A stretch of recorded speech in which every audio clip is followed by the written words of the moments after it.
Today on the Stay at Home Chef, I'm showing you how to make homemade challah.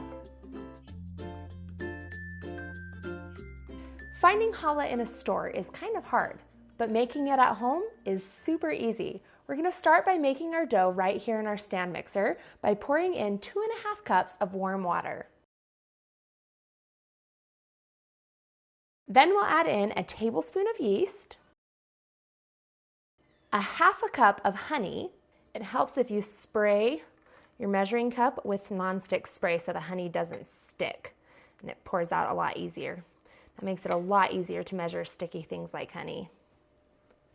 4 tablespoons of vegetable oil, 2 eggs, get those in there, a tablespoon of salt, sprinkle that on in. Then we'll finish it off with 8 to 9 cups of all-purpose flour, adding the flour in about 1 cup at a time. I'm not being too exact, I just want to get I'll start with about 1.5 cups of flour in there. We'll start the mixer and finish off adding in the flour 1 cup at a time until it forms a soft, sticky dough.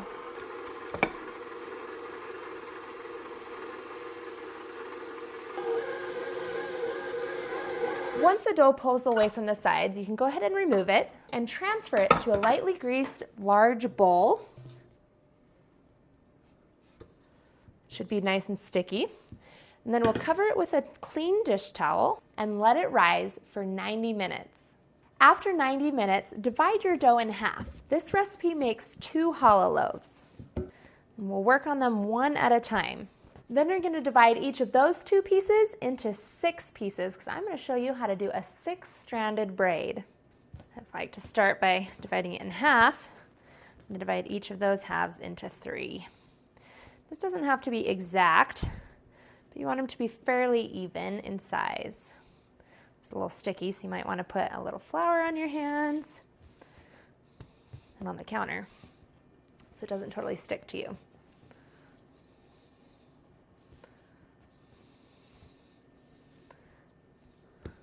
Then you're going to take each of those and roll them into 6 long ropes. Just roll them right on the counter using your hands. You want them to be about 12 to 15 inches long.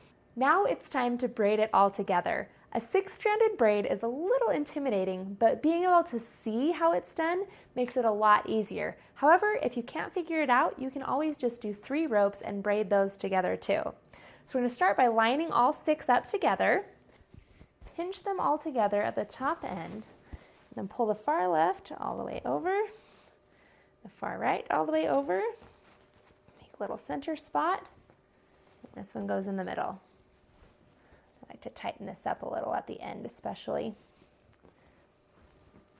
Then I'll take this one, the second one over, cross it over, scoot these out. This one goes in the middle.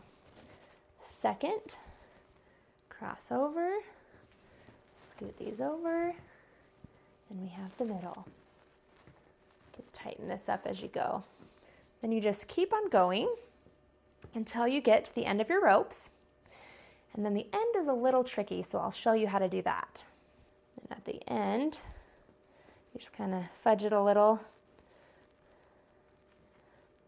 until you can get all the pieces tucked in the side. Left, middle, crossover, middle, then we'll pinch it together and tuck it underneath. We're going to transfer this to a lightly greased baking sheet and then do the other loaf as well. Put that right on there.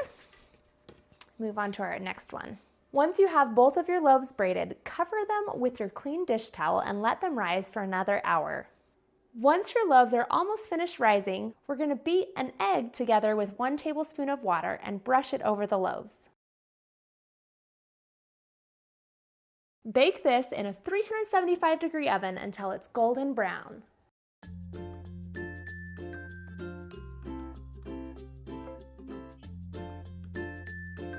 You can find the full written recipe in the video description. Be sure to subscribe and check out my channel where you can find more than 100 restaurant quality recipes you can easily make at home. See you later.